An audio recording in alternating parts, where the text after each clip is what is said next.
think we would describe the project in a couple of ways.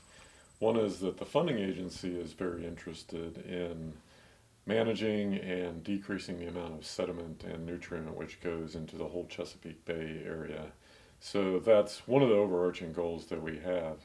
I think for us, we also have a number of goals. One is we're very interested in just watershed health, so the health of the streams that are in this area.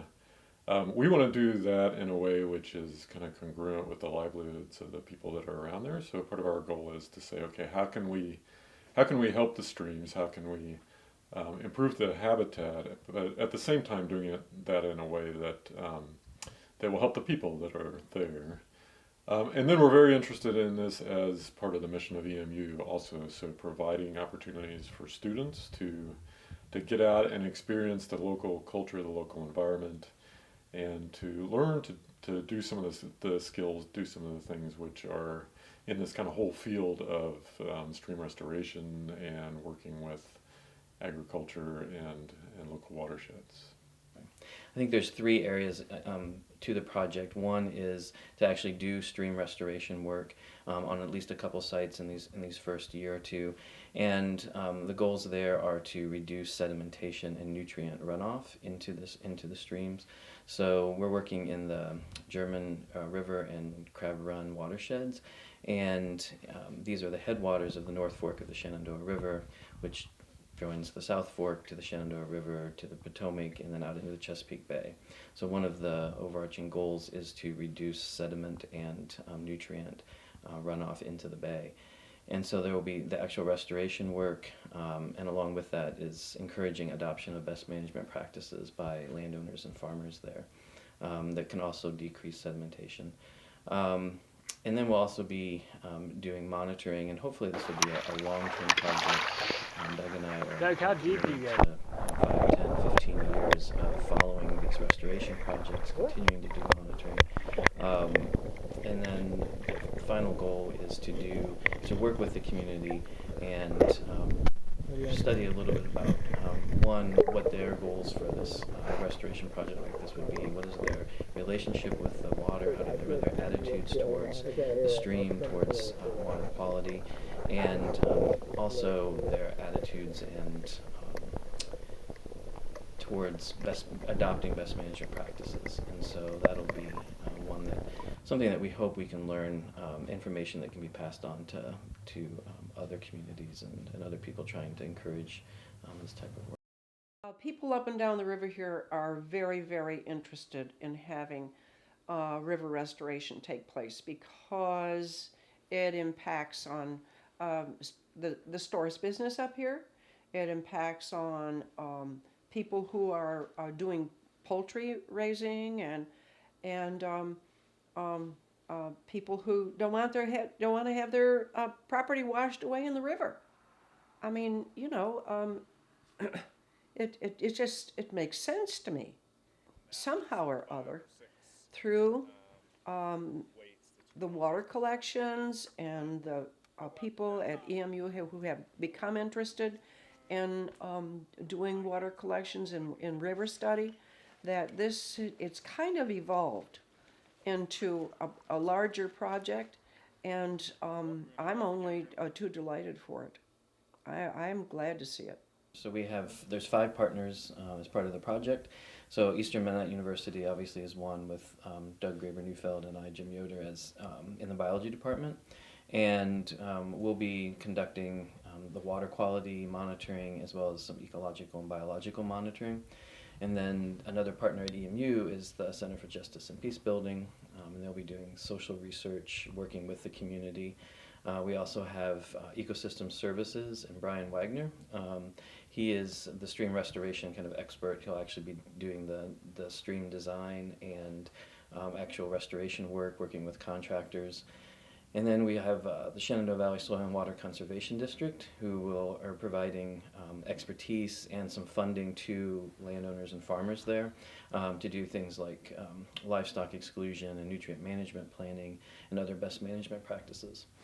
Excuse me. And then our last partner is the Smithsonian Conservation Biology Institute, and they're providing some guidance on some of the ecological monitoring specifically related to wood turtles, which is one of our long-term indicators of watershed health that we'll be monitoring.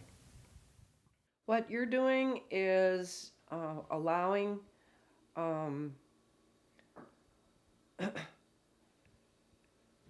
miracle to happen in a way, cleaning out the bottom of the bridge and make new bottom for the river, and cleaning it out and allowing the water to go under all three sections of the bridge, and getting rid of all those trees and the buildup that has been building up for probably at least 40 years. So we're hopeful that that will solve our problem. Then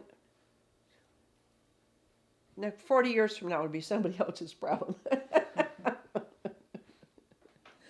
So I'm hopeful. I'm grateful. I just think it's wonderful. Yeah. I think one of the important goals also is that we have a couple of sites where we'll actually doing the stream restoration, and it's important to use those sites as example plots that people can look at these and say, hey, this was a successful example of how you work with a watershed, how you work with a stream, so that over the long term, this is a way to get people excited about it. So this 2-year project is very much of a beginning of a longer project, which hopefully builds enthusiasm, builds more opportunities to do more of this in that watershed, in that community in the future.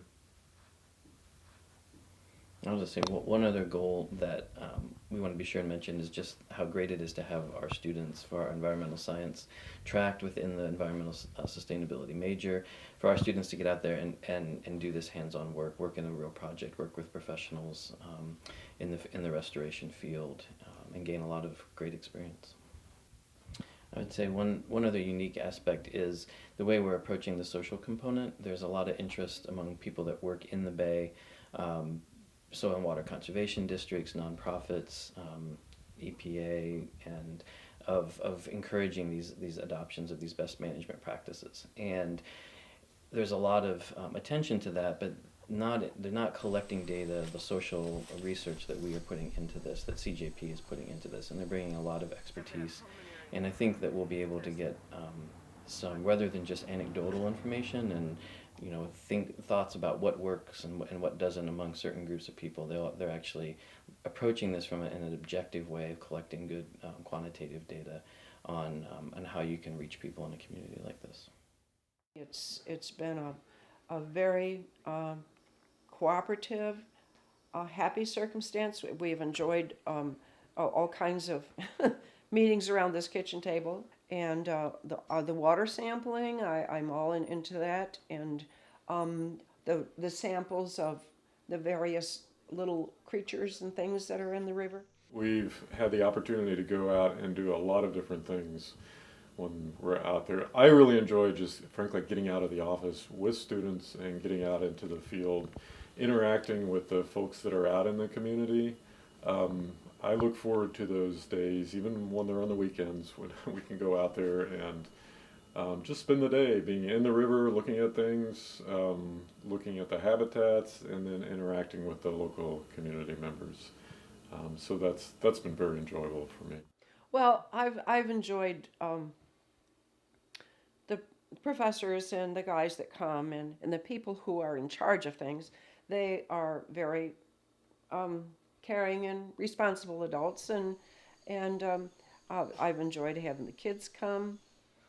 I just think that it's been a super experience, and I would certainly encourage anyone who lives on the river or who has any concerns about the river that they join in with us.